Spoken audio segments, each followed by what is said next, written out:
یہ دیکھیے جناب، اب انہوں نے فیض صاحب کا مجموعہ نسخہ وفا ہے، اور یہ بات ہے جناب جس کی آج سب سے زیادہ ضرورت ہے، یعنی مذہب میں ٹالرنس، ایک دوسرے کو برداشت جو کم ہو چکا ہے، خاص طور پر اس علاقوں میں ہمارے یہاں مسلک کی بنیاد پر، اور ہمارے یہاں خاص طور پر ایک زبان کی بنیاد پر جو تعصب آیا ہے.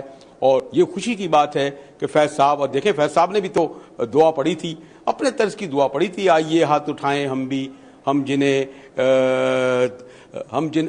جنہیں سوز محبت کے صفا کوئی بت کوئی خدا یاد نہیں. فیض صاحب کی اپنی دعا ہے، لیکن فیض صاحب کی بے شر نظمیں آپ دیکھیں نا، ہم دیکھیں گے، لازم ہے کہ ہم بھی دیکھیں گے وہ دن کے جس کا وعدہ ہے، اور پھر اٹھے گا ان الحق کا نعرہ جو میں بھی ہوں اور تم بھی ہو. تو فیض صاحب کی شاعری آپ یہ دیکھیے، ہم جیسے یعنی جو ماڈرن اور پڑھے لکھے اور پروگریسو میں تو مقبول ہے، لیکن بڑے شاعر اور عظیم شاعروں کی بڑائی یہ ہوتی ہے، چاہے وہ غالب ہوں، اقبال ہوں، فیض ہوں، کہ سب طرح مقبولیت ہوتی ہے، اور جس طرح ہمارے خٹک صاحب کہہ رہے تھے.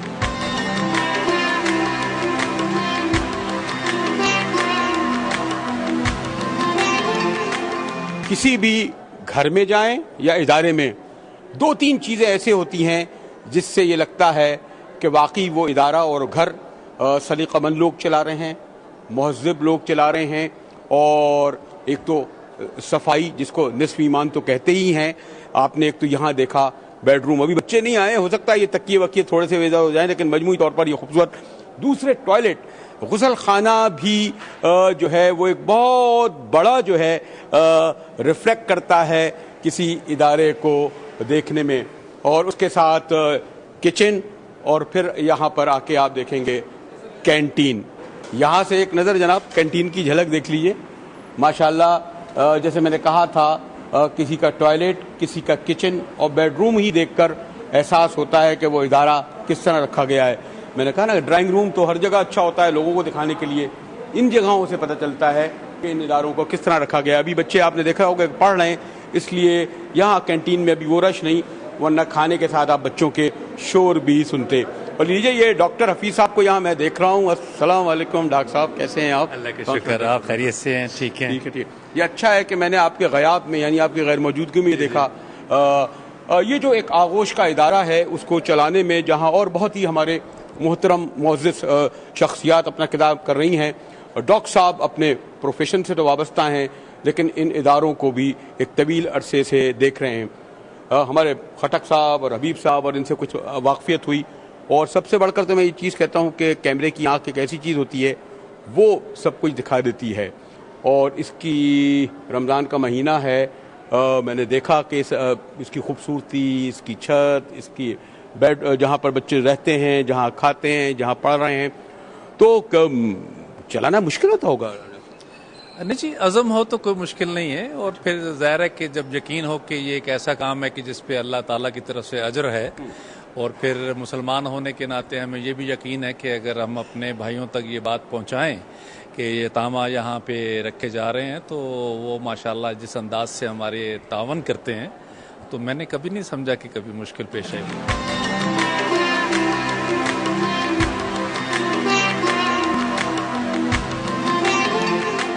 یہاں ماشاءاللہ میں نے سنا کہ پہلے جب یہ بن گیا تھا تو 100 بچے نہیں تھے، اب تو شاید یہاں 250 بچے ہیں، اور پھر شاید آپ سوات میں بھی جائیں. تو اگر ایک عام لوگ، اور خاص طور پر اس رمضان کے مقدس مہینے میں بھی یہ چاہیں کہ وہ بھی اس آغوش میں اپنا شیئر، اپنا ہاتھ بٹائیں، کیا کر سکتے ہیں؟ جی، اس کے لیے کئی صورتیں ہیں. ان میں سے ایک تو یہ ہے کہ جو بچے یہاں پہ رہ رہے ہیں ان کا 6,000 روپے ماہانہ خرچ ہے. اس میں اس طرح سے ایک بچے کو پال سکتے ہیں 6,000 روپے ماہانہ دے کے.